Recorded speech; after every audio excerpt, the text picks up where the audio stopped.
Hey everyone, I need your attention for 1 minute. This is not one of those ads. This is something that has changed my entire life.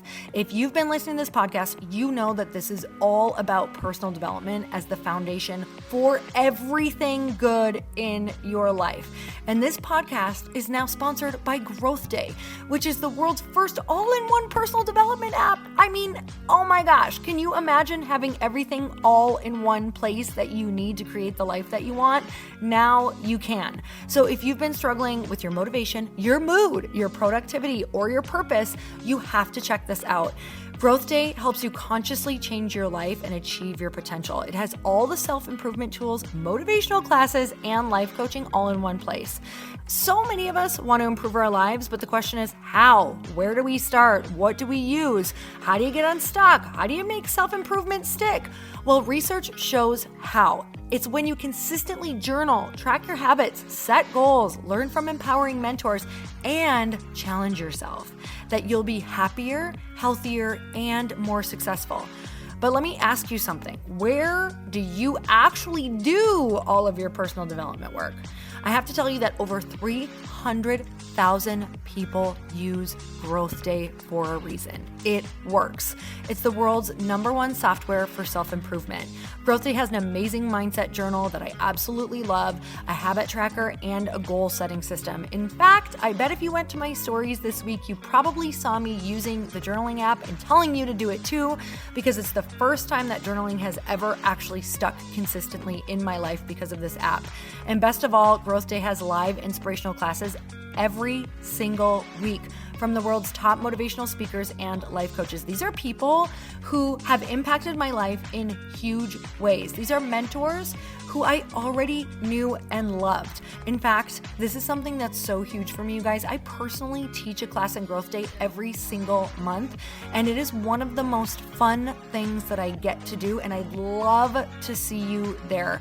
These classes will truly shift your life. There's always something new that you will learn. So join me and 300,000 achievers growing our lives with actual real intention. Visit growthday.com/Lori for a free trial. Yes, you can try this for free. So go to growthday.com/Lori and go live your best life. You guys, that's growthday.com/Lori. And I can't wait to see you there.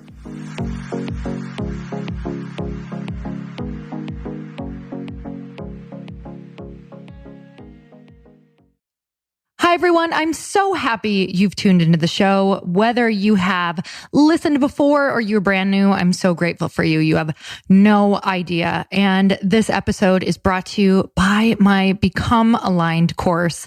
And podcasts are amazing. And I know that you know that because you guys all listen to them. And I do too.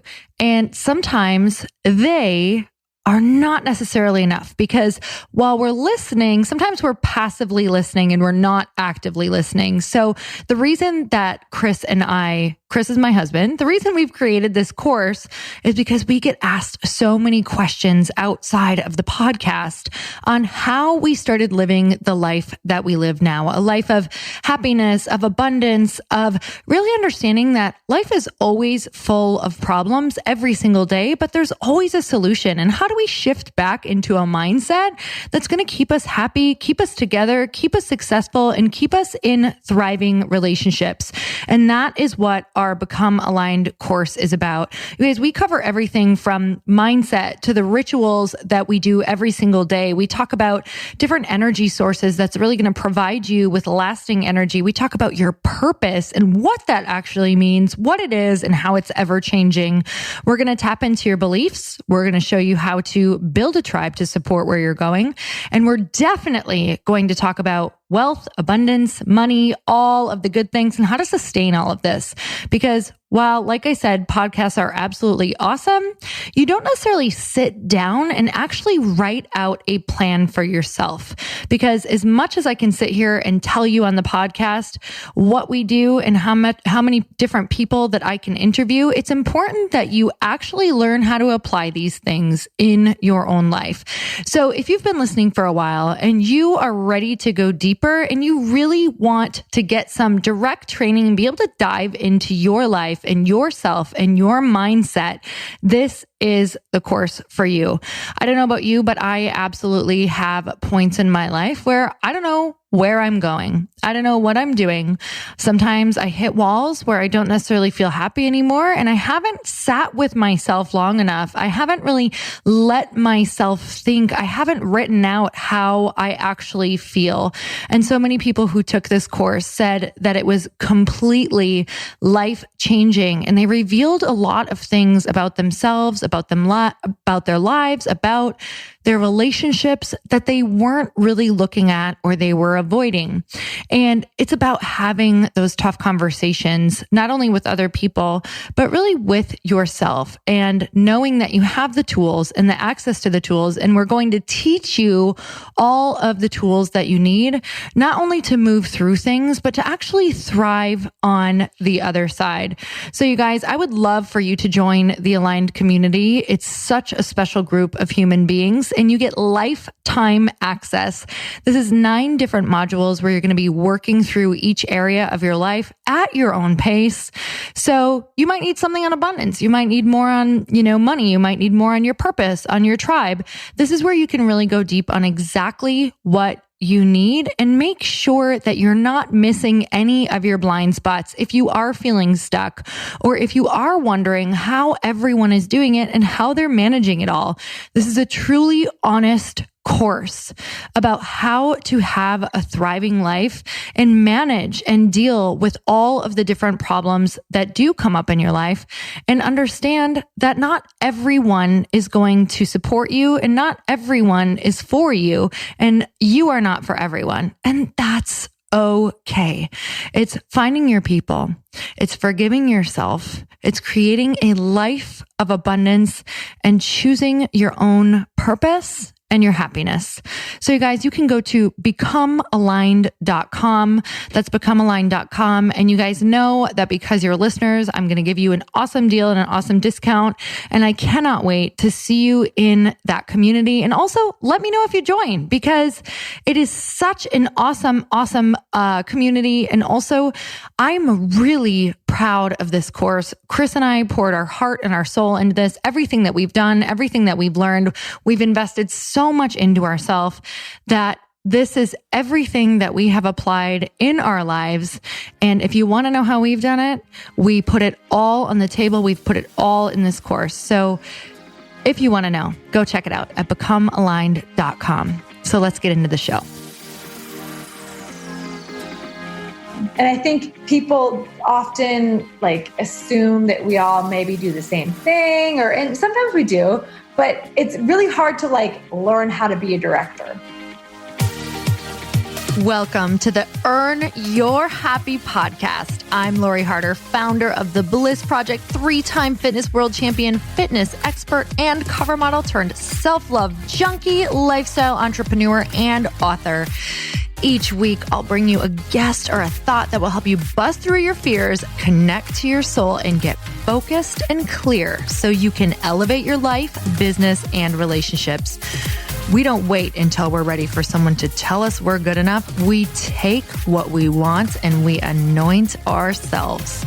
Get ready to earn, own, and unapologetically rock your happiness every single day. Are you with me? Here we go.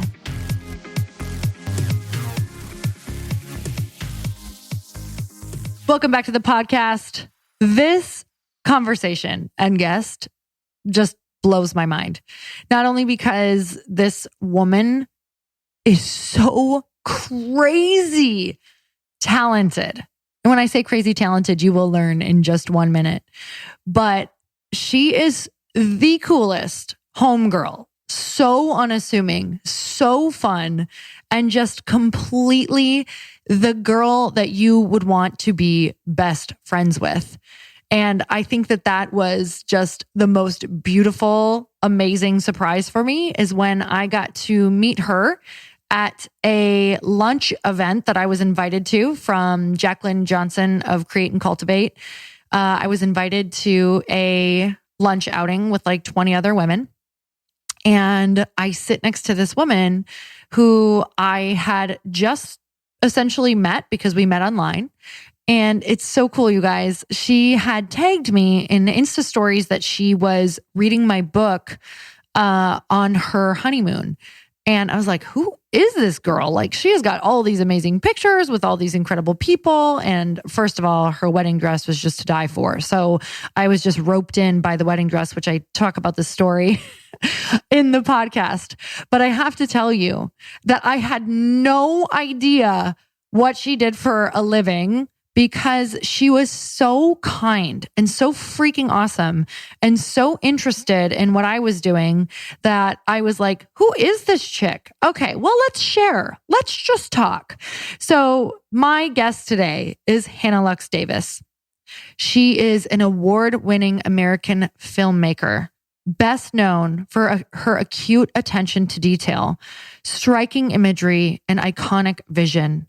The industry's top artists consistently trust Davis to helm boundary-pushing music videos that garner billions of views around the globe. With experience in design, directing, and editing, she uniquely curates every detail on her projects from start to finish, ultimately establishing her as one of today's most in-demand creators. So Davis hit her stride in 2013, leading the charge on a gritty, provocative music video for Lil Wayne, featuring Drake and Future. She was the first ever female director to spearhead a Lil Wayne shoot. She has since honed working relationships with the likes of Ariana Grande, who she works with all of the time, Demi Lovato. Halsey just recently worked on the latest Halsey video and created that, Miley Cyrus, just to name a few. You guys, I have 2 pages of accolades in front of me right now with some of the top names in the industry who go to her and trust her with creative direction on their music videos and producing them. This woman is brilliant. She is willing to take risks.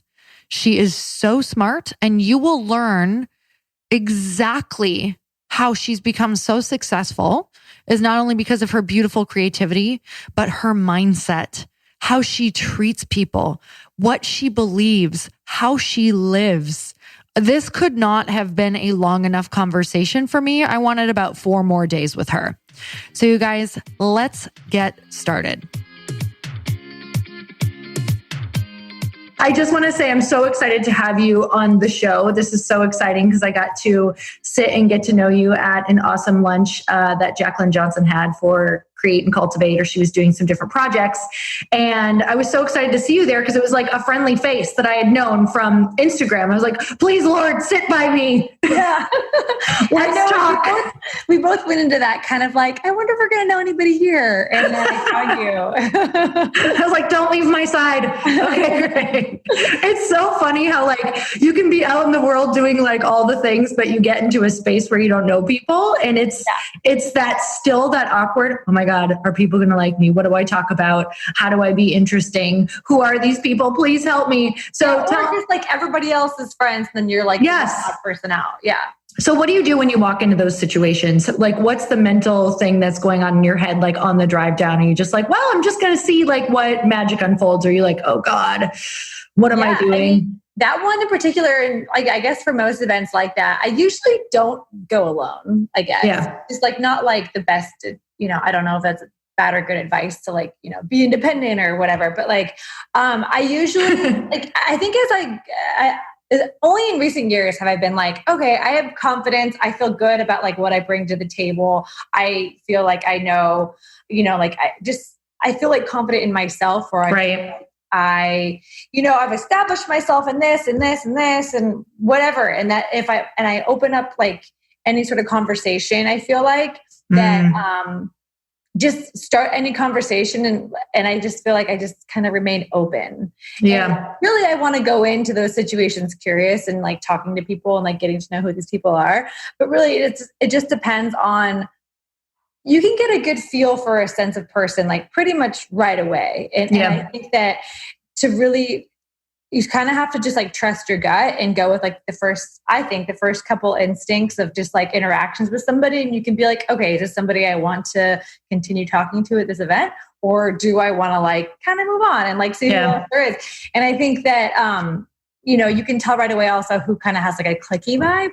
And I think at those types of events, especially, you can tell. And I think that you were somebody who was just so warm and open. And I was just so excited to be talking with you and sitting with you at that event. So yeah, I think it's just about like knowing that you're like worthy and you bring something to the table, and just, having fun for yourself and trying something new for yourself. Oh, I love that, because honestly, I was kind of like in that same space. I'm like, you know what? No matter what, it does, like, there's nothing like weighing on this particular thing. Like, putting a lot of pressure maybe on something to want to meet someone or connect. Like, I was like, I'm just going to go and see what magic unfolds. And there you go. Now we have a podcast. You were the magic that unfolded for me. Magic. There was the girl who was like doing the crystal reading. Yes. There really was some magic. There really was magic there. So I went home with a great crystal and a friend. So it's awesome. And some cute clothes too, actually. That was super fun. I wear that sports bra all the time.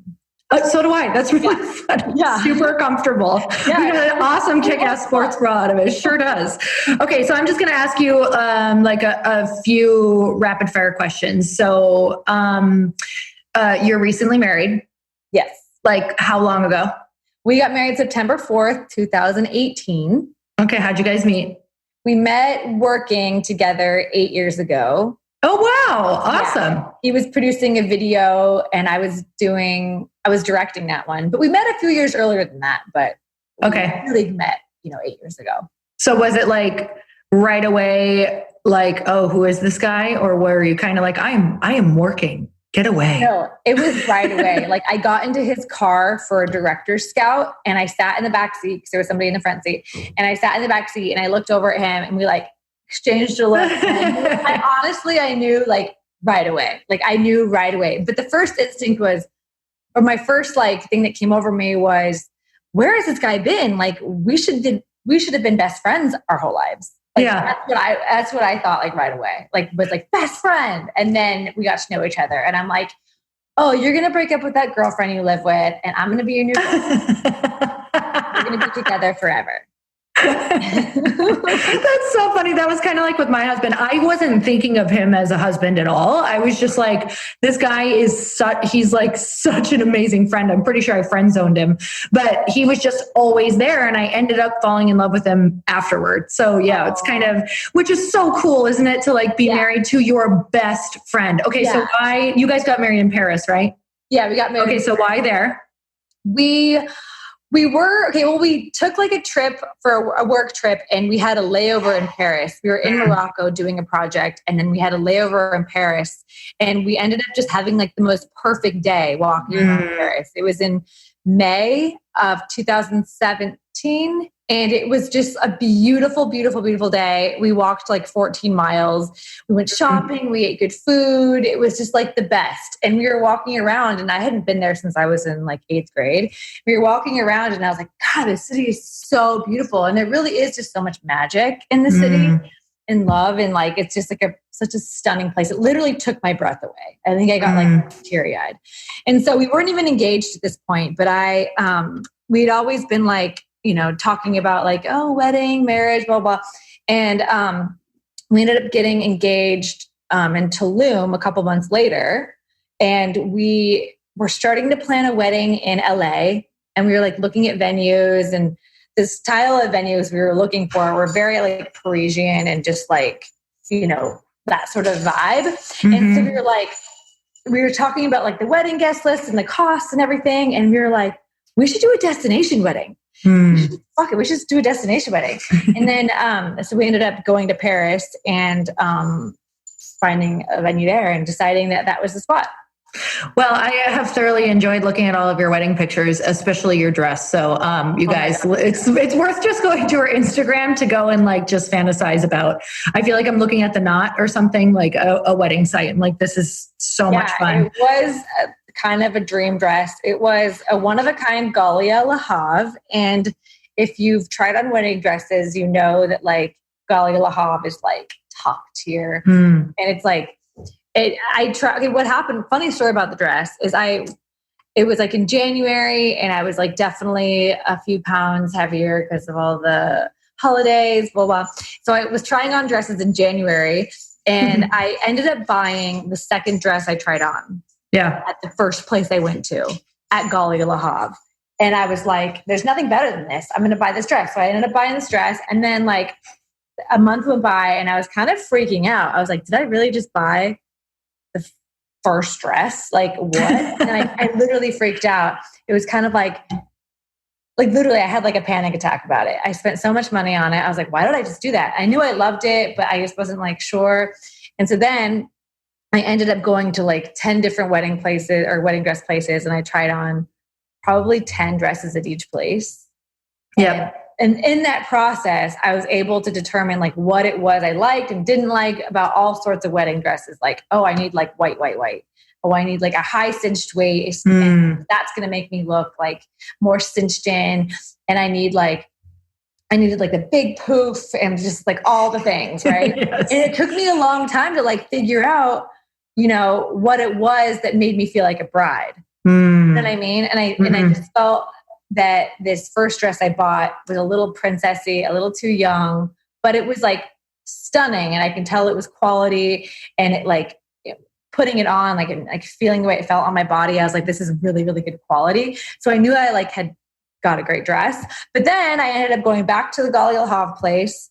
And I was like, listen, I just tried on a million dresses. I know I already bought this dress, but can I use this as like credit for like something at your place? Like we hadn't put in the order yet, and it was just kind of like holding like this big chunk of money. Yeah. So I was able to redesign a wedding dress using like pieces and like some sort of like structures of a couple dresses in the shop. And I ended up making this like one of a kind dress that was really based off the very first dress I tried on. But I was able to add like all this different fabric and this 25-foot train and blah, blah, blah. So, I love that because it's like, why? Okay, so I love that whole story because so many people would be like, well, I bought the dress. They don't go back and ask. They don't get exactly what they want. And then they live with that regret. And it just goes into their other, you know, massive box of regrets in their life. Oh, and the wedding regrets are the worst. Yes, I have exactly. regrets. Well, at least it's not around the guy. So we're really good there. Yeah, as long as it's not around the person you're marrying, you're really good. The dress itself was, and it was funny because I went big on the dress, like money wise, everything big. And it wasn't until I got up at like the top of the stairs where I was like saying I do. I looked down, and we had a very, very small wedding. It was like 60 people. And I looked down and I'm like, I wish there was more people here to look at my dress. At that moment, I'm like, I wish we got married with more people. So, well, I will tell you that I'm getting to enjoy it like after the fact. So there you go. They may not have been present in the moment, but we're all like drooling over it. Yes. It is literally worth seeing. It's stunning. It's like wedding magazine stunning. So thoroughly enjoyed watching, looking, seeing. So, okay. So what's a ritual that you think has brought you guys closer together, or that you use in order to like either connect deeper or get through, you know, fights easier? Like what is something that you think has made you guys successful in your relationship? Especially working together. Yeah, working together. I mean, we fight a lot, like, but just like small fights, big fights. They're kind of small fights. I'm kind of late to everything. And he is on time and early to everything. And so usually our fights are about like when we leave the house. And I'm like, not ready yet. Yeah. Like that's really what they come down to. Well, I guess we don't fight that much. That's so good. We're both, maybe because I'm like in this like chill state right now of like in between like doing all these crazy jobs and just like living life and relaxing a bit. I think when the pressure is high and we're both really stressed out, I think I can get just really snappy and I project maybe something that's going on with me onto him. But he's like so psychoanalyzing everything. He like took psychology in college and now he thinks he's like a full-on like therapist and can like psychoanalyze everybody. So he's actually pretty sensitive and good with me when I get like crazy. So that's so good. That's a good balance. Yeah, it's a good balance. He's very like A-type and I'm just not, but I don't know. I guess something that we do to like kind of like chill us both out is we both just like, I don't know. He doesn't get like, because if I was with somebody who was kind of like me, I think the fights would be just like there would be no end to them. But he kind of just like diffuses it right away. So but you have to be open for that, right? I mean, so when he goes to diffuse it, are you like, oh, I can see how, I don't want to carry this on? Or because there must be a willingness that you're like, oh, I don't want to continue this either. I guess I don't really hold grudges anymore. I honestly think like that I have just mellowed out a lot. And if I held grudges, it would just get in the way and it would just slow things down. And I feel like neither of us have time for that. We're both kind of like, we're too in this fight.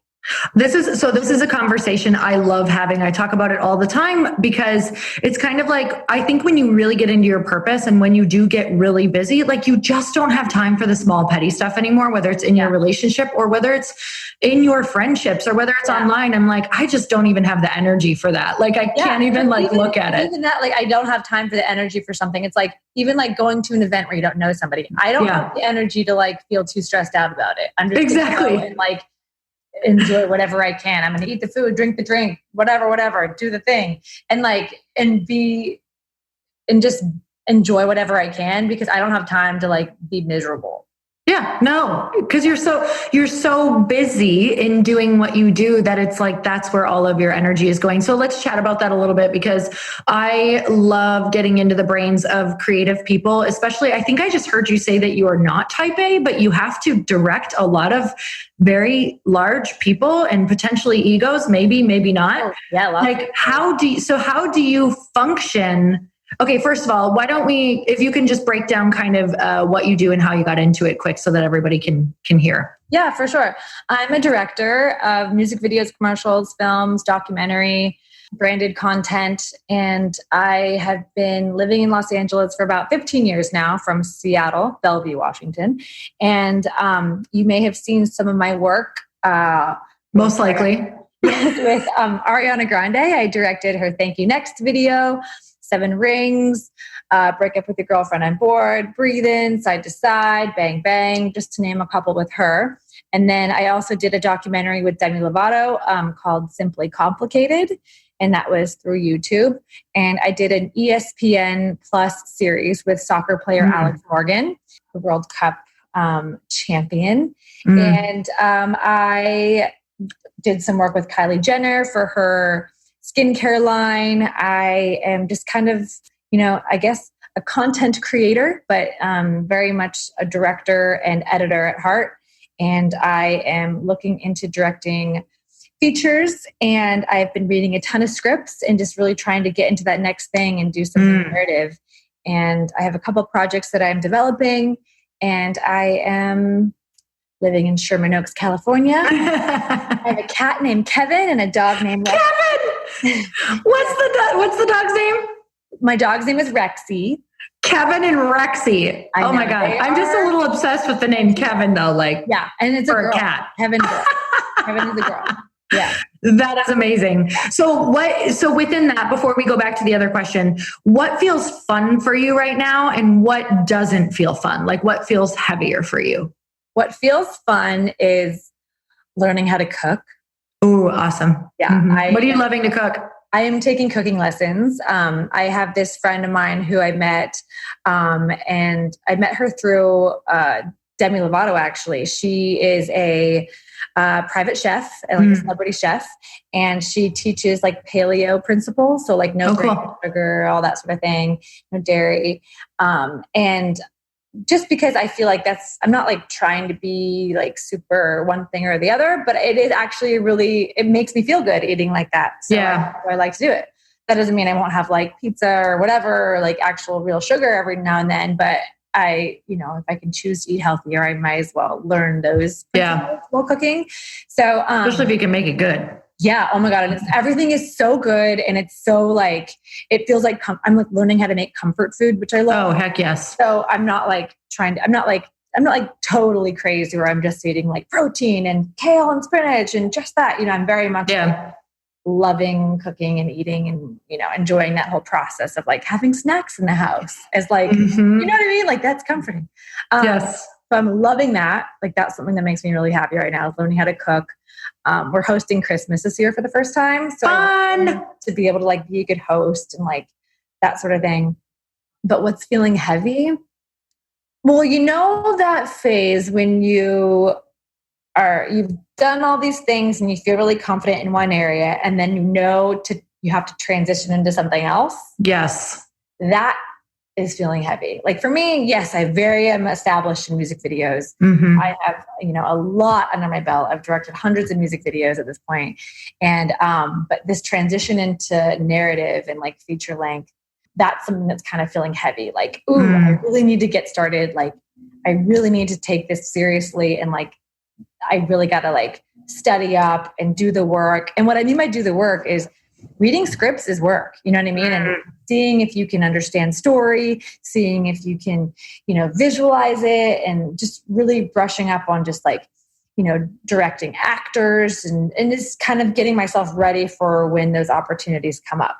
So it doesn't necessarily feel heavy. It just feels like I see what's next, and I know that music videos is like a whole different world. And really starting a new different world. And like, it's a new group of people. It's a new language.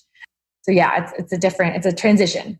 Oh, I love this. So what are some of the thoughts? So I know you said it doesn't necessarily feel heavy, but maybe it feels like maybe a little intimidating or just unsure, right? Like territory you're just not sure of. Like, what's the narrative like that you're hearing a little bit of? Is it like, will I be as good at this? Or am I as creative in this arena? Or, but one thing I want to say is I'm sure all those things came up in the beginning of music videos as well. And you've dealt with them too. So what's that narrative, and how are you creating some like empowering thoughts around it? Well, I am definitely educating myself. And I think knowing that I am ready to do it, and just being confident and, and taking all these past experiences I've had. And you brought something up earlier about how like I have to deal with lots of egos and personalities. And that's definitely something I've had to work with my career, because it's not just necessarily these artists who have like a lot going on, and they can be like, they're not necessarily, I wouldn't call them egos, but it's like there's a lot that goes with just that one person. It's not just the artist you're getting, it's their manager, it's their stylist, it's their makeup artist, and it's all these people who come into a project, and they kind of like want to be heard. And how do I navigate that and make sure it's like, I'm being able to articulate my vision in a way that feels like it's collaborative, because at the end of the day, I'm making music videos for these artists. Yes. It's not necessarily like, oh, it's me. It's like, no, it's these artists and I'm an extension of them. So how do you sort of balance that? And I think over the years, working with the types of people I have and the collaborations I've had with, artists on like each other's tracks, like Bang, for example, this recent Charlie's Angels music video I just did, with, Ariana Grande, Lana Del Rey, and Miley Cyrus. Like that's obviously a big, complicated and tricky sort of puzzle to put together with all those people, and making sure all those teams are happy. So many pictures, and making sure that, all parties involved are happy. And I think on that project was something, we shot that in July, and that was a project I did where I really felt like, okay, everything I've done leading up to this project has prepared me for this video. Wow. And not just for like the directing part, because yes, directing is part of the gig, and that is the gig, but it's all this other behind the scenes, like how you navigate, the politics of everything. And so I felt very prepared in that sense for that project. And while I was on set, I was like really zen and like calm, and like where, I think maybe a couple of years ago, it would have been a different experience on that project. I probably would have been, I don't know if maybe I would have been able to handle it, but I just felt like I was very ready for that project. So what I'm trying to say here is that I'm able to kind of call back to those experiences and be like, you know what?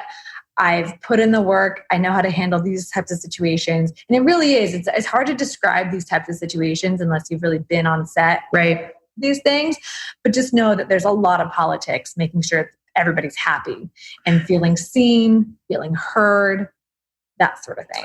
So how can you give a little bit of context around it? Like, Obviously you don't have to say anyone, but is there things that are like, what is it that you are responding to instead of potentially reacting? So is it, people come at you and maybe you could take something personal that you would have taken in the past, or you would have been upset or backlash? Like what are some of the things that you found, like the traits that you embodied, that really, really help you in those moments of high stress, of feeling like people aren't happy? Because honestly, I feel like what you just explained is like business and working with a team at all. Yeah. So especially when it's creative like that, right? Like you everybody wants time. Yes. Yeah. And on set, you have like a ticking clock of like, yes, so many hours, the sun's going down, everything is against you really. Yeah. You always need more time than you have.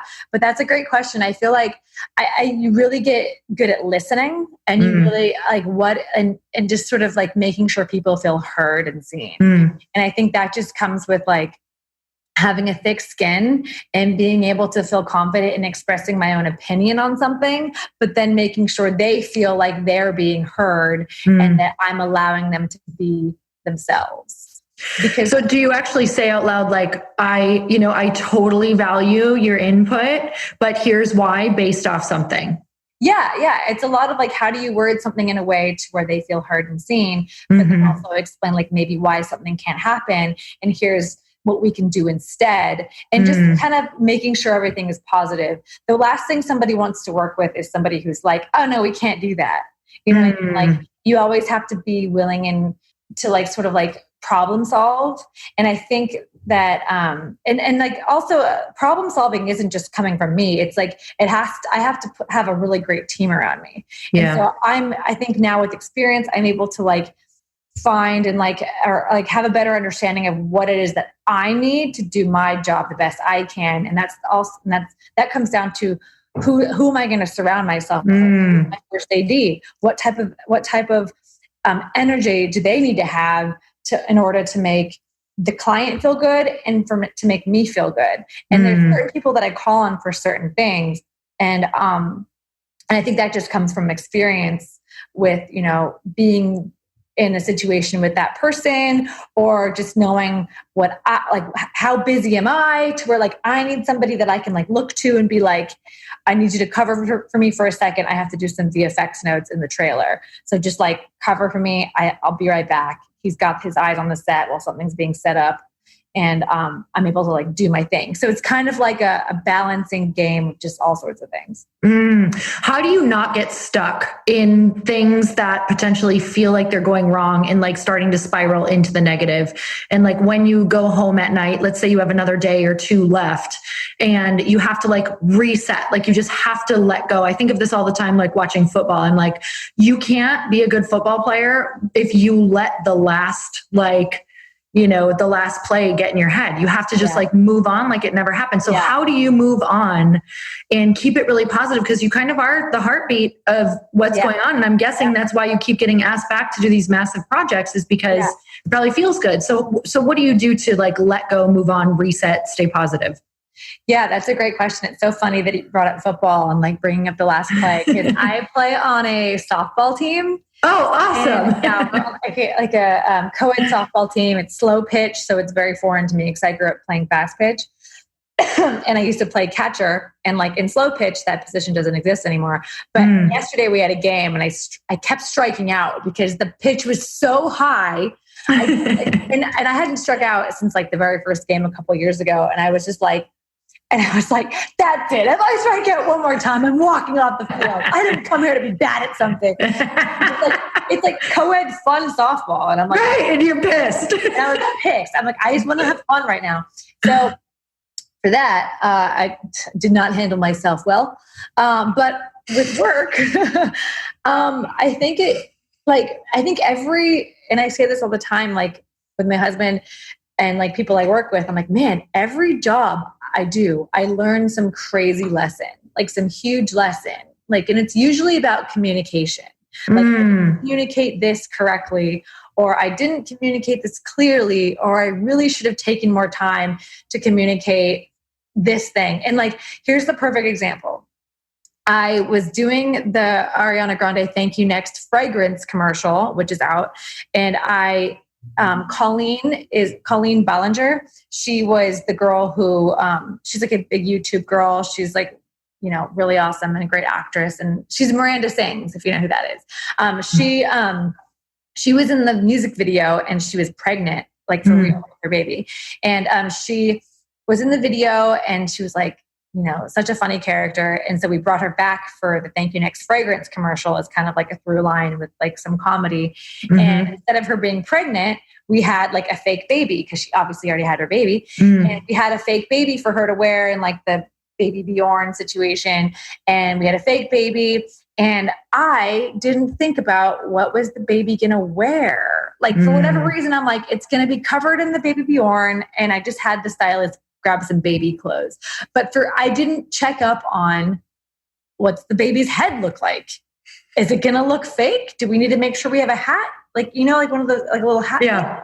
And we didn't have a hat. So we had to put like a regular beanie on top of the baby's head. And it just didn't look right. And I'm like kicking myself because I'm like, how did I not? And I'm like a very overprepared. I prep really hard, meaning I like put style guides together, mood boards. I pride myself on being really prepared for shoot. And this was one of those things where I really dropped the ball and I didn't make sure I didn't see the baby and the baby Bjorn and the outfit and to check, to make sure I was covered. So it's like small as that detail is, it really is, it's the details that make up. And I think that it just like communication is really those big learning lessons. And I'll never, make that mistake again. You know what I mean? And next time I have a fake baby. You never know. Yeah. And there's situations like, and I think at the beginning of my career, there were obviously a much bigger things that would happen, like how I would communicate with a stylist, and how I sort of wouldn't stand my ground, to make sure I was at the fitting or, make sure the fitting happened prior to the shoot. And there's some situations where you have no control. Like, for example, Ariana Grande is like the busiest woman on the planet. So if she needs to do her fitting the day of the shoot before she's in the outfit, then we all know like that's what it's going to be. And there are definitely a lot of artists that are talent is the exception to some of these rules I have in place, knowing myself now. But it's just really about like knowing what I need to do my job. And I think it's really every single video or project, there's like some lesson that I'm like, oh, okay, I need to like check this or make sure I really communicate what I needed here. And yeah, just as like an example. So yeah. Do you not care if you show up as like over communicating? Is that something that because even with communication with my team, I'm like, sometimes I'm like, okay, I'm just double checking because I am totally learning always how to communicate. Like, do you err on the side of over communication and just not worrying what people think if you're like helicoptering them? Like even if it's from a loving place? That's a really great question because you kind of just have to, at the end of the day, I have to cover myself and they know that, you know what I mean? I think they'd rather have a director or like a boss or somebody, sort of guiding the ship who is like looking out for the big picture. Right. Because there's so many parts of the puzzle and like pieces and like players on this big team that is a film set, and everybody is sort of relying on the director to oversee it all. Because the only person, maybe the producer and maybe the first AD are the ones that are overseeing it all. So I think, thank God for texting and like group texting, you know what I mean? Like whenever we do a project, there's like an art group text, there's a styling glam group text, there's a production group text. And it's really efficient just to make sure we're all on the same page and dropping in references or whatever it may be. And you really can't like get in your own way and think that, oh, am I being annoying or am I being too pushy? Because there's no time for that. Again, it has to be right. It has to be good work. And I just wouldn't worry about that. Okay. So that's such a great question. Cause I think that's one of the biggest things I hear, especially from women, is like, they worry about after they've kind of like flexed their, either position, if they are in a position where they do have to direct or lead or have, power of the company or whatever it is. And it's like the questioning, the constant questioning of it's getting in your head. So how do you stay focused on something when there is a lot of pressure? When you are putting out videos that it's not just like, well, maybe my grandma's going to watch it. It's like everybody's watching. Yeah. So how do you get around any pressure that you put on yourself to just stay in a place that is going to create something awesome and fun and keep people in a good place?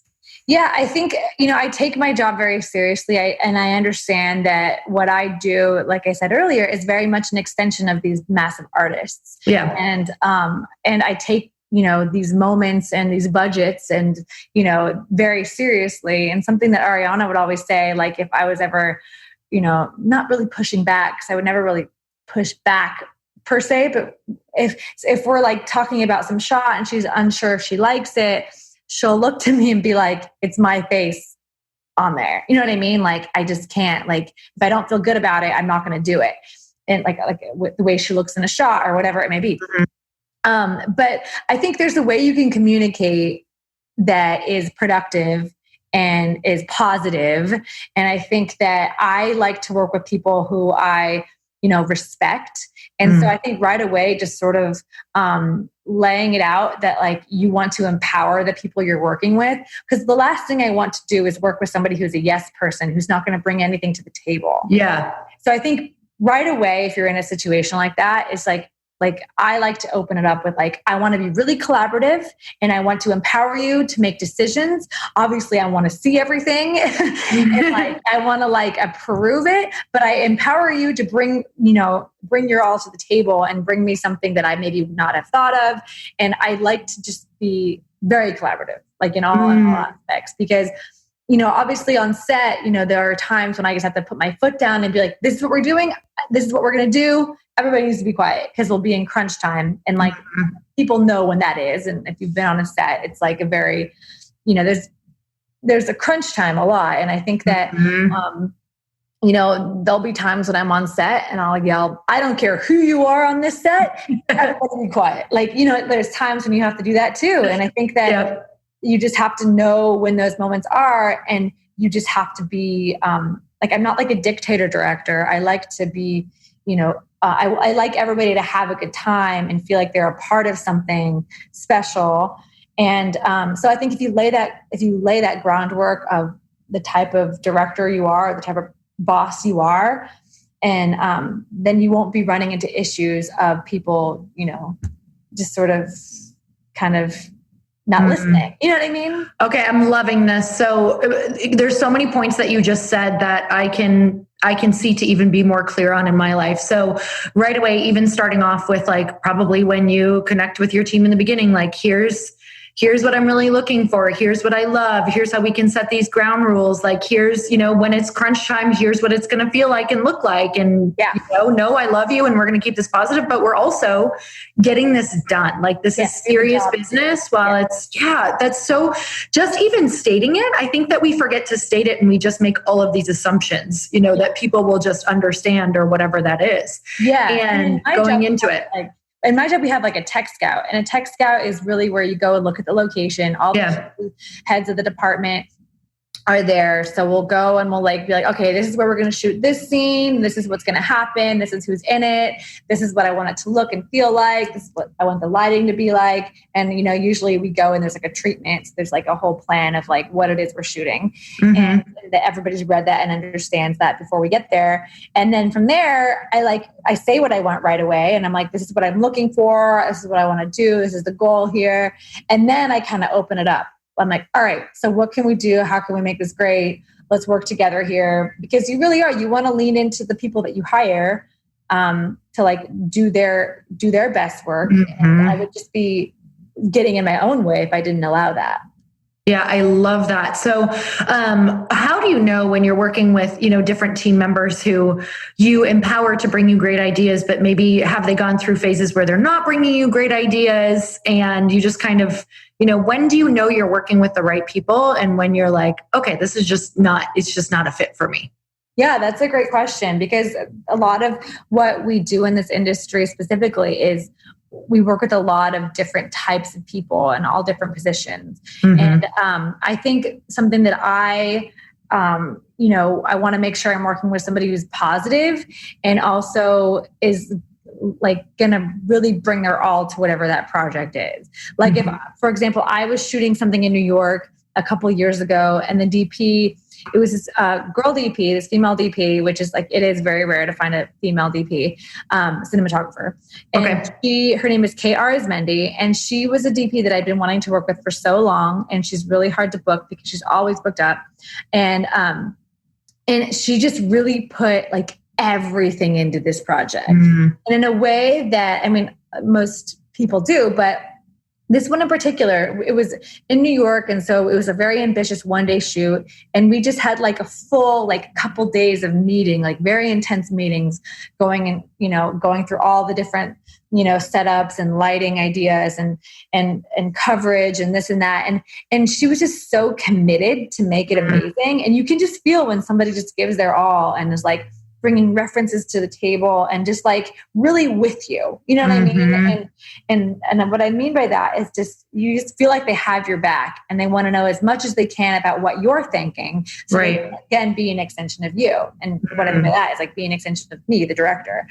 And so, yeah, I think if somebody, is kind of being lazy or they treat their crew in a way that is just like, not the best vibe on set, like that's a huge thing for what I do. For example, there's a DP who probably is not going to be listening to this podcast, so I can say it.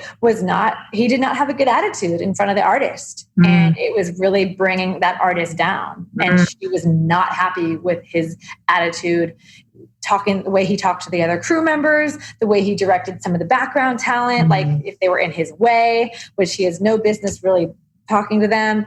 And he was just kind of just had a shit attitude. And so I can't work with that person again because I can't look to my cinematographer who is literally like the extension of me. It's like me, the cinematographer, and the first AD. And the first AD, for those who don't know, is somebody who runs the set and makes the schedule. And so they're the ones kind of like planning the day. So it's me, the director, the cinematographer, who's like, operating the camera or, lighting and just sort of doing all that technical side. And then the first AD.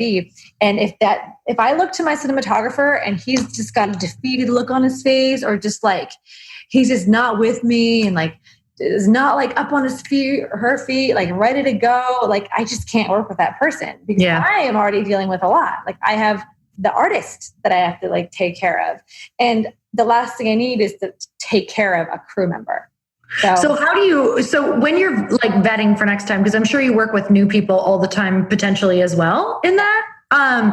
So do you ever, when you're connecting with people or when you're setting up what you want to do you ever lead with like connection emails on that? Or like when you meet in person, like, hey, this is really important to me. Or, do you communicate what the overall like, feeling and vibe and how you like really lead with a positive, because you are like everything that you've said, like being positive and working really hard is like your top, thing that's important to you to surround that artist with and surround yourself with. So how do you get that across to someone else who's also maybe your equal or even maybe above you at times? Like, this is really important to me.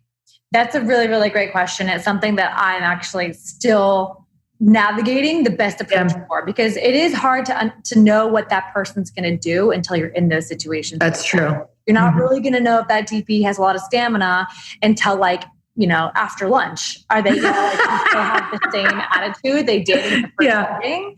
And I think that's sort of just a risk we have to like, that we're sort of forced into taking sometimes. But I think now I go in with because I have worked with the artists that I've worked with, I'm able to go in and be like, hey, so just to let you know, in the past, I've had a bad experience in this department, not like the cinematographer department, but in the department of what I'm about to describe, which is, I work with these artists who really soak in all the energy that's around that camera. And if I work with somebody who doesn't bring a good energy to that scene and to that set, like that's not going to work for me. And that's not going to work for us working together. So I kind of lay it out like that. But really, it's like, there was a job I did recently, and I won't say what it was or whatever, but like, I thought I was going into something with a really nice person who was going to be like gung ho and like super amped. And then on set, they were just very, very mellow and didn't have much of an energy at all. Not a bad energy, not a good energy, just like I wasn't getting anything. Yeah. And it's unfortunate. And like, as great as the work was, I don't know if I'd hire them again, because I want to find somebody that I can like vibe off of and get excited with when they're excited. I want to know that they're excited about what we're shooting. And I think, unfortunately, it's and specifically for what I do, which is all these short-term, like quick projects. Yeah. I don't know if I'm shooting next week sometimes, you know what I mean? Yeah. And so we really got to like go through a list, who's available, who has a reel that's going to, make sure this looks great. And that's kind of like the first thing we look for, obviously. And then it's like, okay, who's available? Can they work with our rate? Can they work with this budget? There's a whole like back and forth with the agents.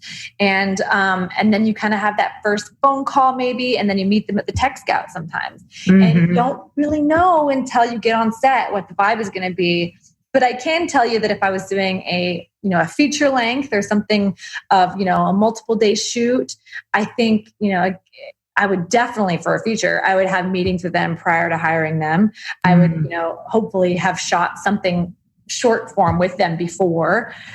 But it really is a gamble. I think you can also like maybe get on the phone with somebody they've worked with before, whether like a producer or another director, see what the vibe is. But it really is just like, hoping that they'll be cool. And, I love that you point that out, because it just reminds me and everybody who works with other teams, like, because a lot of stuff that I do is super collaborative as well. And in the past, especially. And it always comes down, there's always going to be a moment where it's going to come down to a deal breaker of how you show up and how your energy is, because you being the best X, Y, and Z actually isn't going to be the thing that's going to end up booking you if there's another. Because there's a million people who are good at this. Exactly. There's a million DPs who are great. And I think that there's a million art department, there's a million stylists, and it's going to be, how do you show up? Exactly. How do you show up? Are you a nice person? Do you respect me? A lot of times I'll work with somebody who I don't think this person respects me. And I kind of just have to like suffer through the job with that person. And then, and at the end of the day, like people they'll remember you for your like what you bring to the table and what your energy's like. And if you're a nice person, because there is so much good work that you kind of like, there'll be projects I've done. I'm like, oh yeah, who shot that? And like, I don't really remember because they maybe didn't leave an impact, but what do you wish more people would ask you? Maybe more people who want to either emulate a career like you or live a life like you. Like, what is something you wish more people would ask you? Well, directing is actually a very lonely position because it's not something you can necessarily be on set for and witness other people do. And is because I know this because I used to do makeup on set. I went to school for directing and editing, and I realized that being a PA on set was not going to be a great path to like really get in there, because I didn't like being a PA, production assistant, because I really didn't know like what my job was going to be. Your job was not necessarily going to be on the set in the action. Maybe you were doing runs all day. Water, you know what I mean? Like you never know what the job's going to be. And so I was like, all right, I'm not going to really learn and just kind of like soak up what it's like to be on a set being a PA. And I knew that. And it was, I don't know, as much as like we want to be like, oh yeah, girl power. Like, no, being a girl PA kind of sucks. Because it's like, you have to deal with all these like crewmen, and they're like grips and electricians, and they're like bigger, older men. And it's, I don't know. You kind of just have to play like, oh, no, hi. And they always smile. And I don't know. I just knew that wasn't like a path that I was going to get taken seriously. So I ended up going to makeup school, and I went to the cinema makeup school, which was in like Koreatown, LA. And it was like a 6-month-long program to do special effects makeup, beauty makeup, character makeup, like cuts and bruises and all that sort of thing. And I was able to get, confident in doing makeup. And then I ended up working as a makeup artist on set. So it was really that route that allowed me to be on set in the action, talking to the directors, seeing the talent, meeting people, and just really kind of immersing myself in that film experience. And I think what a lot of people don't know is that to see what a director does is really, it's hard to like have an idea of what other directors do. Like I'm telling you what I do, like what my systems are roughly in the short amount of time. But I don't know what other directors are doing. And I think people often like assume that we all maybe do the same thing, and sometimes we do, but it's really hard to like learn how to be a director. Yeah, unless you're like shadowing or asking or have a mentor or something. Exactly. And that's a really hard position to have, to like find somebody who's going to shadow, or you're allowed to shadow or like have mentors like that. It's a really tough thing to like have somebody do that. You know what I mean? It's as simple as the concept is, find somebody and shadow them. It's trickier than that. It's a lot of like I've had assistants in the past who've wanted to be directors, and they've gotten a great education being my assistant. You know what I mean? And that's a way to go. But yeah, I don't know. A director is a very lonely position because you're often wondering, what is that director doing? You know what I mean? How do they run a casting session? Or how are they communicating that? And I think it's like finding like systems that work for you and then applying them. And then really it comes down to just like experience, like having under your belt that you can just draw from. So being a director sounds like you have to, because there is not a lot of that, because I can see why it's like you're directing, you don't necessarily, it's a tough position to stop and be like, here's why I did this, or here was my thought process behind it, or here's why I made this call. They're probably not going to take a lot of time to mentor in doing something like that.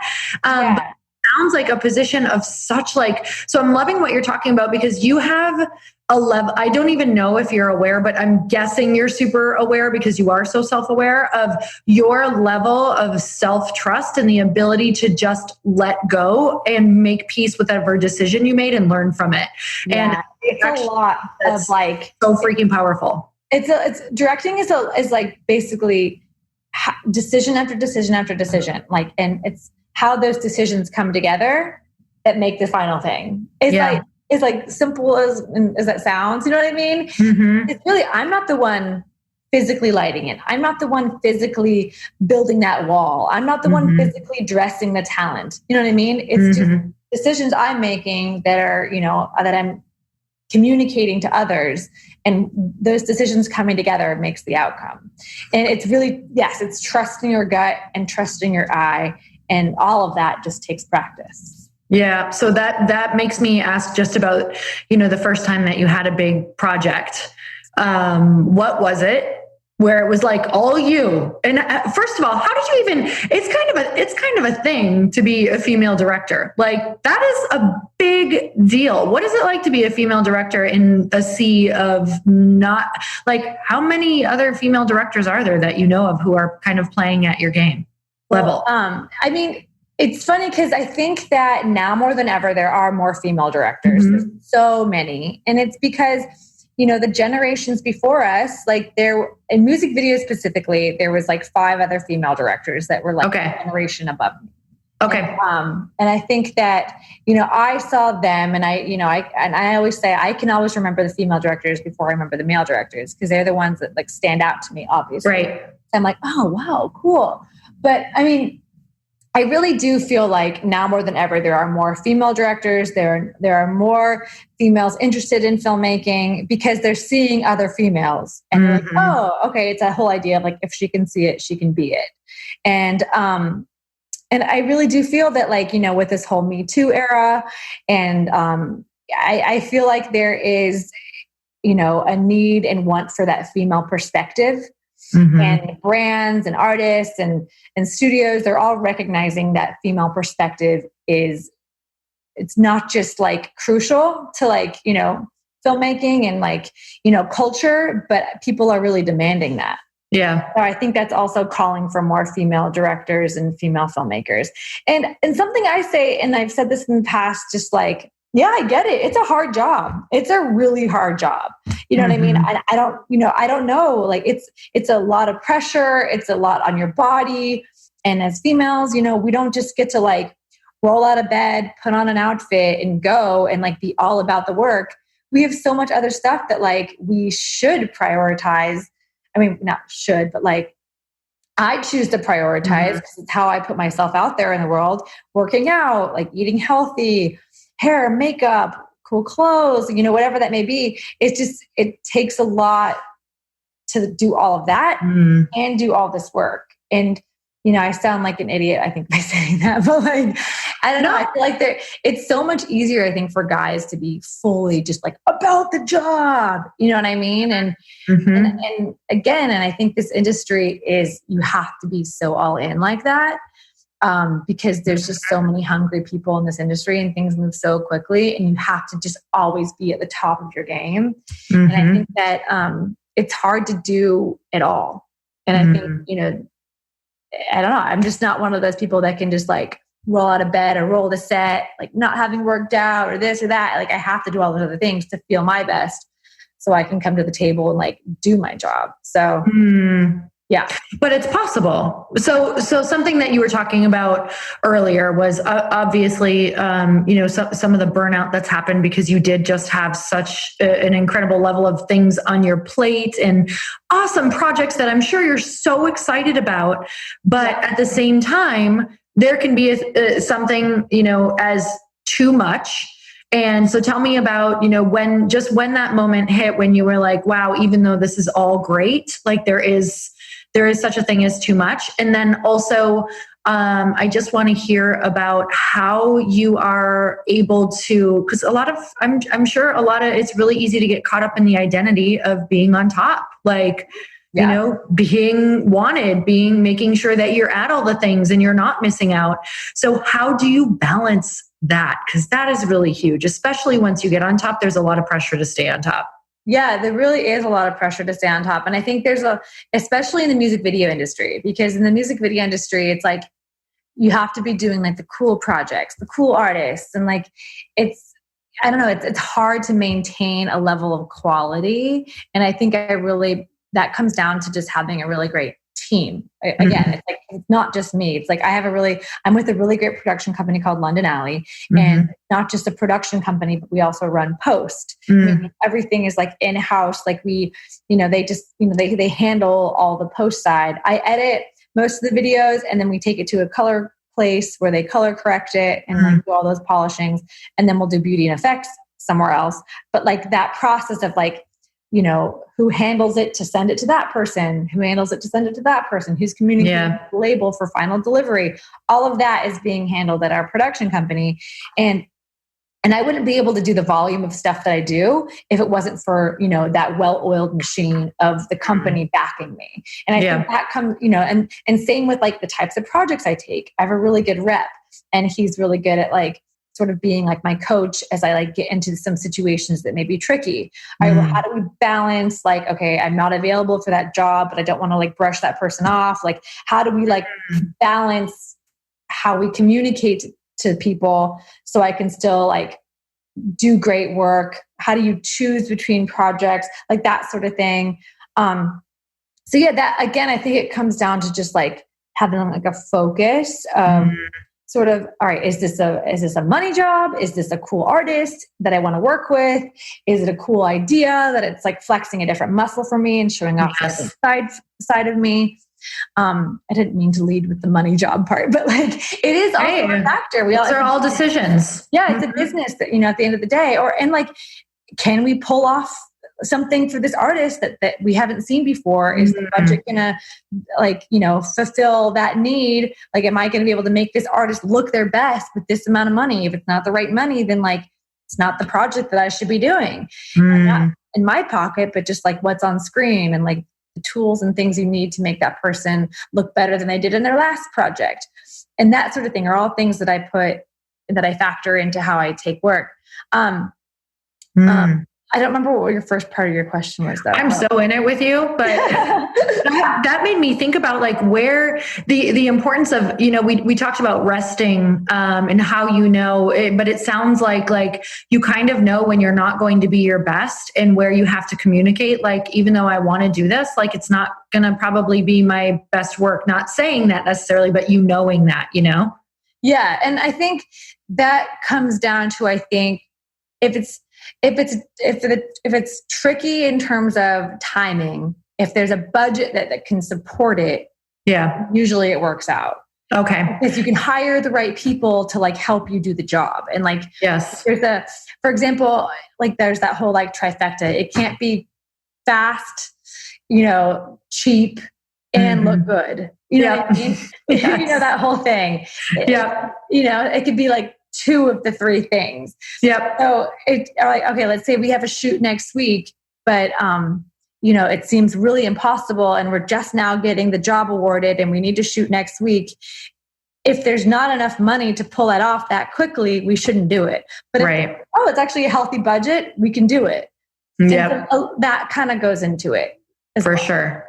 So how do you tap into your creativity? Like you have so many different ideas and concepts. Do you go away for it? Are you on a walk? Do you because you're a storyteller? Yeah, no. So how do you get that? And how are you like, yes, I can see this happening? Does it come in visions? Does it come in do you go, where's most of your creativity coming from? Or is it all over the place? It really is kind of all over the place. And I do believe that creativity comes with persistence and practice. I don't think that people can just hop right into something. I think there is, I think that I really do believe that creativity is, it comes from really persisting at, whether it be, I've just had a lot of practice thinking of concepts for music videos. And I really, at the end of the day, it does stem from obviously the song, like the song that you're doing the video for, the artist, what it is they're kind of up to in their world and visually, what are they doing right now and that sort of thing. But I what is the song about? What is the message of the song? Without being too on the nose, you know what I mean? But I think a lot of times, I love to look at visual references and just sort of get inspired by I have Pinterest boards and whatnot. And I'm like, oh, that's a cool location, or that's a cool hotel room. I really like that wallpaper. And that kind of may inspire something that I saw in a movie. And I'm like, oh yeah, that one scene, that could be cool. And so I think it really just depends on so many factors, but there really is no one concrete thing. It used to be I would need a week at least to think of an idea for something. Okay. I'd be stewing over this one video for a week and being oh my God, what am I going to do? What am I going to do? And there are still times when that happens, but I think it really, now I'm able to think about ideas and okay, what would make sense in a music video? How much time do we have to tell that story? 3.5 minutes. Okay. Then how many scenes is that usually? How many setups is that usually? And you can be, quicker at that obviously now, but I love to be collaborative with the artist. And that's something I said earlier. I just like to work in that way. Because I think true magic happens in a music video when it's really authentic to that person. Yes. Really authentic to the artist. As simple as that concept sounds, if it really resonates with that artist, it's going to be successful. Yep. I think at the end of the day, more importantly, the song has to be good and you have to like the song in order to make something good out of it. But does it feel right for the artist? And that's something that Ariana is so good at. She has a really strong brand and she understands her audience and her voice. And she knows her voice, visually speaking. Obviously her singing voice is insane. But she's an artist who just knows herself so well. So we're able to get really specific with the types of videos we do with her because her brand is so strong. So we're able to make something that's much richer than, let's say, an artist who's doesn't really know what their look is yet, or maybe they're not sure their tone. You know what I mean? Are they more comedy? Are they more sexy, serious? Are they trying to be you don't really know which direction they are or what feels right to them yet. And I find this in a lot of younger artists. Yes. So I think it's all about knowing yourself. Yeah. And the more you can establish that brand, I'm like an artist speaking, better and richer, like the video work will be. God, that just applies to everything though. Like it's taken me so many years to be like, this is what I talk about. This is what I don't talk about. I've absolutely tried to like change myself to show up on, different stages or bigger stages or different people's stages who I was like, yeah, but I'm putting them on a pedestal. Like this is this person I look up to, except my message doesn't match at all. And then I go try to change. So that goes into my next question actually. And we're nearing the end. I don't want to keep you all day, but clearly I could. So I'm like, to be continued.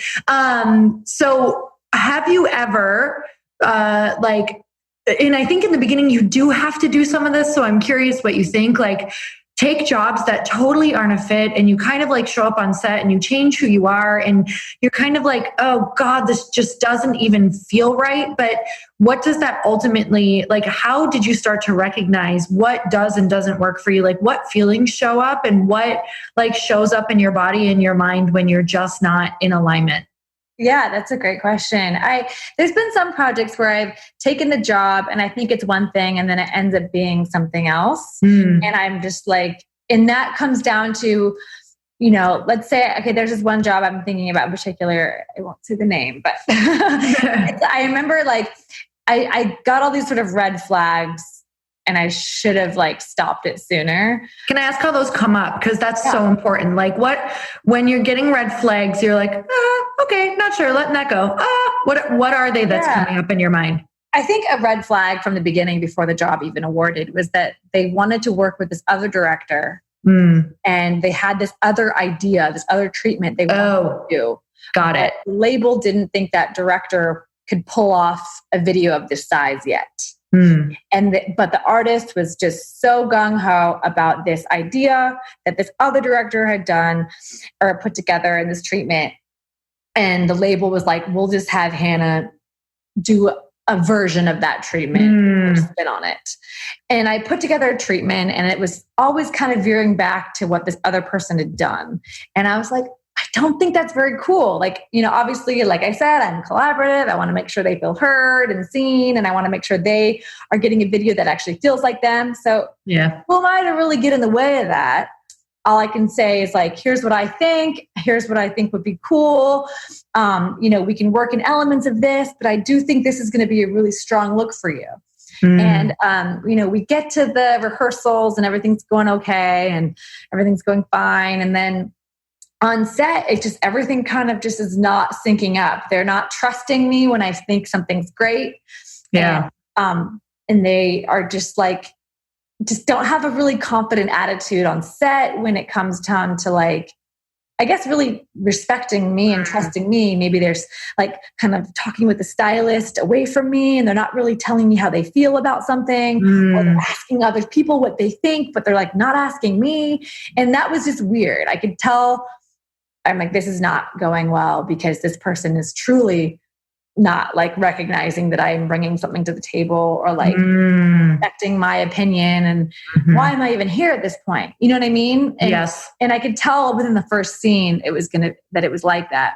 And then the rest of the day kind of just kept on going and I just really had to stay positive. And, I wasn't, obviously I was directing the project, so I couldn't just like, all right, I guess I'm going to sit down and like not do anything. I had to like still finish Keep going. Show. Yeah. And it was just, I don't know. I hate when the feeling that comes up, I think, is why don't you feel like you can talk to me about it? Like, why can't we have this conversation? And I just get really frustrated and really angry, really. Cause I at that point, I feel like, you know what, I've done so much to try and convince you that you can come to me and you and I can have a collaborative conversation that could be constructive and tell me what you're feeling and maybe we can work this out. And it always just sort of makes me frustrated and like kind of hurts my feelings when they feel like they can't do that. And they start to talk with people on their team that like they're closer to, like, a longtime stylist or a longtime makeup artist. And I'm like, why can't you just like tell me what you're feeling? So how will you avoid that next time? Or will it just be like from the start, you think you'll get a lot of like signals? I think how I would avoid it is I'll lay the groundwork before I accept the job. Like, hey, like, if I'm feeling some of those feelings. Yes. You know what I mean? Like if I'm feeling some of those feelings before the job is awarded, and I will express my concerns. Yeah. I think that's a good way to put it. I'll be like, I've been in situations like this before. If I want to know, I'm going into this project with you trusting me, and because this is not going to work if you don't trust me. You know what I mean? Yeah. And like, why would you want to work with somebody that you don't trust? You know what I mean? Like to them, like, why would they want to work with me if they don't trust me? So I think just sort of establishing that, like, listen, I'm on your team. Like you and I, like, I'm on your team. I'm here to make you look amazing. That's my one goal, is to make you look and feel amazing. And and I think just sort of like bringing up concerns if I'm like thinking they don't feel that way with me. Yeah. You know what I mean? And that's a tricky thing to do, because sometimes you just kind of have to take the job and like go forward with it. Yeah. And learn from that, and for sure. And just have, and again, thick skin. You know what I mean? I think if I was in that situation again and I didn't see the signs until I was on set, all you can do is just be like, all right, this is their video. You know what I mean? At the end of the day, just roll with it. I don't have to promote it. There's a lot of projects that are not on my website, Yeah. You're so reminding me. I actually had a tiny experience like this, but also have some friends who have, in the book world, who have written books of a concept of like, the publisher, that they want this book and they think that this person can write it, except they kind of just already have this attachment to the idea of this book and don't want the input of the person who's actually the soul of the book. So then it creates this really tough relationship of like, we just want you to write it, but we don't want you to put yourself into it. Like that's actually almost impossible as a creator. So it's so I've definitely seen it where I had an opportunity, and I'm so glad that I skipped over it, because when I sat down in theory to write an outline for a book that this other person wanted, and I was like, oh, this is like a fast track. I can do this. They can, it's somebody I want to recognize me. So I was going to do it out of, looking back ego of wanting to be seen. I just couldn't get it out of my system because it wasn't mine, so it was like very challenging to like get this concept out that wasn't necessarily mine to begin with. So I think that happens in every different position and everything we do. So, okay. So I'm going to let you like go on with your day. Hopefully you have cooking class or something awesome after. But is there anything coming up for you that you just kind of want people to know who are, most of the people who are listening to this podcast are really going after their dreams, but there's usually like a little asterisk or things that they're stuck on. And it's pretty much 99% of the time their mindset or what they're thinking or what they believe in their self or something from the past. So is there anything coming up that you kind of want to tell people who are going for it, but have a little hesitation? Yeah. I think something that is going on with me right now that I think somebody like starting out in any career, just somebody even just in any phase of their career, I think can take away is I actually got off Instagram like about a month ago. I'm like on like maybe every couple days, like check a DM and whatever. But I feel so much better not being on it. I didn't realize that I was on it and like how I was feeling about it. Cause I was like, cause what I do is I consume things for like my job. Like what's this artist doing? Where is that artist? Or what is that cinematographer shooting? Oh, cool. What is that director doing? Who did they use for styling? Okay, cool. And I really used it as a tool, but I think over the past like month of really just not being on it, like I don't scroll. I like kind of muted some people that were just like really aggressively posting every aspect of their life. And, and all of a sudden I was like, what are they doing? They're not posting their life to like, they're not posting their work. They're posting a table of presents. And I'm like, what are you trying to make people feel? Like when you post these like really frivolous, over the top, gratuitous photos. I don't know. And I just kind of like, when I did go on every now and then, and I was like feeling these feelings of just like anger, like, oh my God, the stylist didn't tag me in this video. Why didn't that stylist tag me? And I would just be like so aggressively angry about it. Yeah. And I don't know, I got off of it, and I'm only on it, like I said, a couple times, like every few days, maybe, just to like check see if I have any like outstanding like DMs of somebody that like, oh, actually I've been wanting to like talk to that person. Yeah. And I feel so much better. I just have like, I feel like I'm not like, I feel like I'm in my own life. Yeah. In other people's lives, which is like surprisingly such a thing where I like to be able to like ask people what they're up to and not just know that they were just on vacation. You know what I mean? And it is a double-edged sword because like you want to still feel like you're in the know and you want to feel like you're kind of like on top of things like culturally. Yep. But I don't know. I think people just need to like chill out on Instagram just a little bit. And like, I love if you're that. gonna go look at somebody, like deliberately go and look at somebody. Like I'll go look up you and be like, oh my gosh, yes, what is she up to? But the scrolling of the stories and up the feed is just like, I don't know. I just found that I was wasting a lot of time. Yeah. And I just feel bad. And again, like I feel like shit right now. No, it's just kind of like, I don't know. I'm just like able to be more in my own life. Yeah, and totally. Like, oh, you have your own thoughts. I have my own, in my own head. Yeah, I find that I don't miss it. In the beginning, it was a lot like eating healthy. Like, oh, I really want that like cookie, or I really want that like, chips. Yes. Oh, I don't even crave it. Wow. I don't even crave like going on my phone. I think what I did was I took it off like my front page and then I put it in like some folder. So if I wanted to like go on Instagram, I'd have to like type in Instagram. That is so smart. Yeah. You don't have to delete it all the time. You can just put it in a folder. That's brilliant because it'll take out all those little moments where, you know, even for me, sometimes I'll have like a 15-minute break where I really should use that break to just like sit and not do anything instead of consuming, you know, constant consumption. Cause I know it's petty and like small and like, oh God, are we really that generation that's just addicted to this? But I don't know. We are. I think it does affect people, even if they think they're okay with it. Yeah, totally. No, I noticed it for sure. I love that you're saying that. It's just such a good reminder for me too, because I am now putting specific times, like putting my phone away from me just to keep it away. What is my life like when I'm not feeling urgency of even worrying about, do I need to answer something? Do I need to look at something? I think there's reasons for being that way. Like if I'm on a job, obviously my phone's in my hand, but like if I'm not, like, I don't know. My husband also works with me. So like I am lucky that I don't have to be so attached because he is, you know what I mean? Right. He's Totally. So attached to his phone. So like if somebody needs to get a hold of me, they know just to get a hold of him. But it's just that whole idea of just being able to not rely on seeing what other people are doing for entertainment. Totally. And I didn't realize that it was affecting me. And then now that I'm like kind of like off of it for a bit, it's been like about a month of just really not being on it.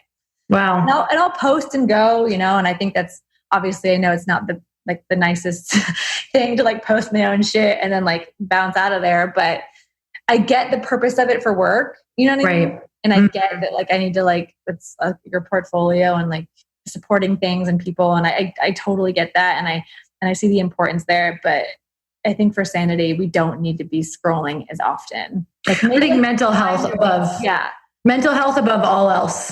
Yeah. So you can't worry about what other people think because they're probably thinking it for 5 seconds and then they're thinking about themselves again. So it's not as big of a deal as we all are making it, especially once you get off, you realize that. So, oh my God, I've loved talking to you. Sorry we went so long. I was just like, I love it. Are you kidding? I was like, well, shit, I didn't ask her if she had something after this. So I always end on one last question.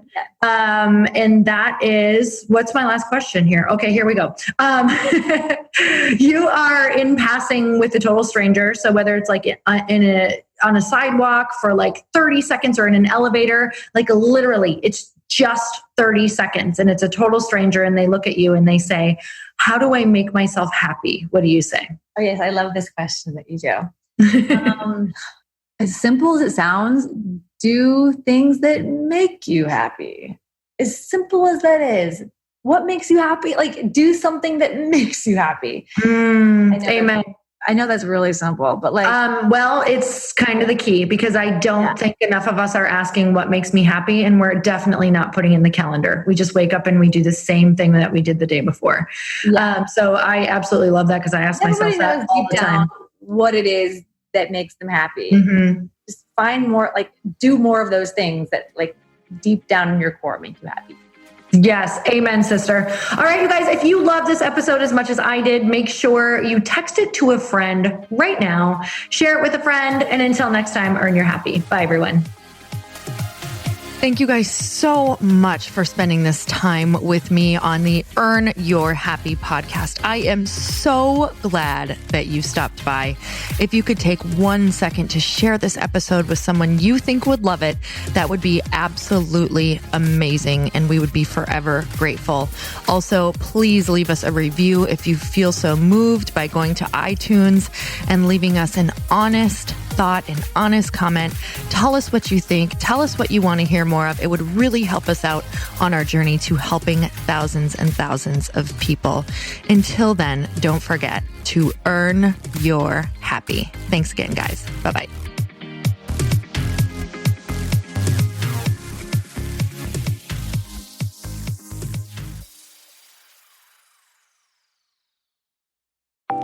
Want to know a huge secret to my success? Okay, not only my success, but just about every single person that I have interviewed on this podcast who is successful has this in common. You guys, they love to journal. They capture their life lessons and what they're grateful for. But a lot of people don't keep this up consistently. And most people do know that the research shows that journaling deepens your gratitude and increases self-awareness.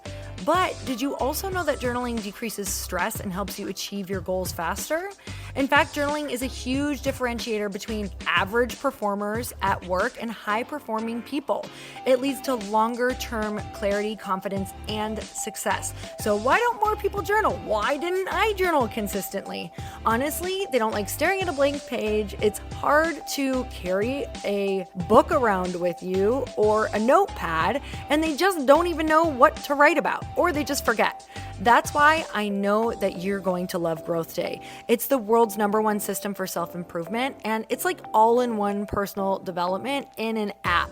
And it has an awesome digital journal, and people love it. Growth Day's digital journal has hundreds of research-backed writing prompts for self-reflection, positive mindset, confidence building, and success. I use them all the time, and it makes me think in ways that I typically don't, and it makes me ask myself better questions, which we all know gets better results in our life. It even has prompts that help you develop a daily, weekly, or monthly habit of reflecting on your life and identifying areas to grow. So it's a perfect time of year to start journaling, you guys. When you sign up at Growth Day, you also get systems for habit tracking, goal setting, and scoring, and improving every area of your life. Best of all, I get to teach there too, you guys. I'm so excited. I hope that I get to see you. I teach live in Growth Day every single month with a new topic just for you. So join me there. Start your free trial at growthday.com/Lori.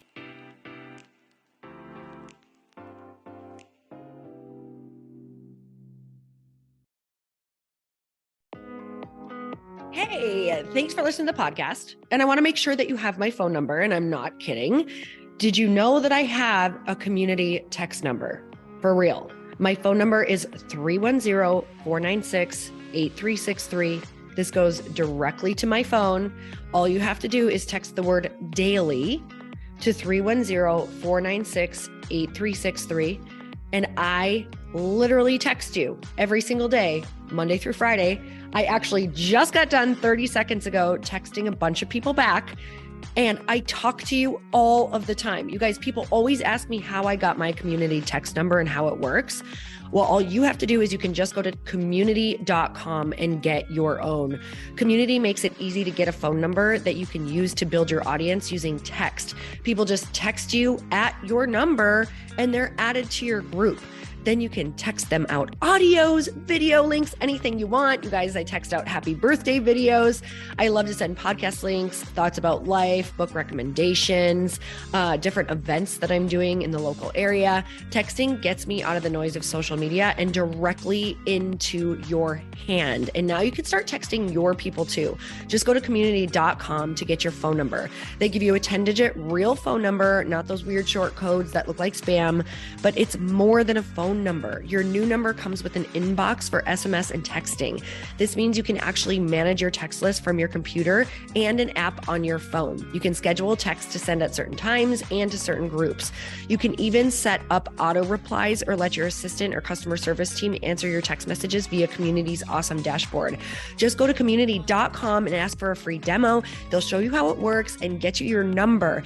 It's time to start texting your audience versus just posting on social media. Everyone uses Community for that. So go check them out at community.com. I can tell you, it's not just great for communicating with my audience, but Chris and I use Community and our texts to also sell out our launches. I'm telling you, you get such an incredible response because you really are creating a true, deep sense of community.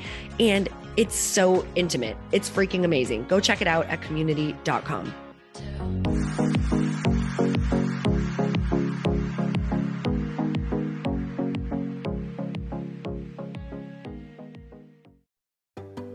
Hey, do you know what the big secret is this year?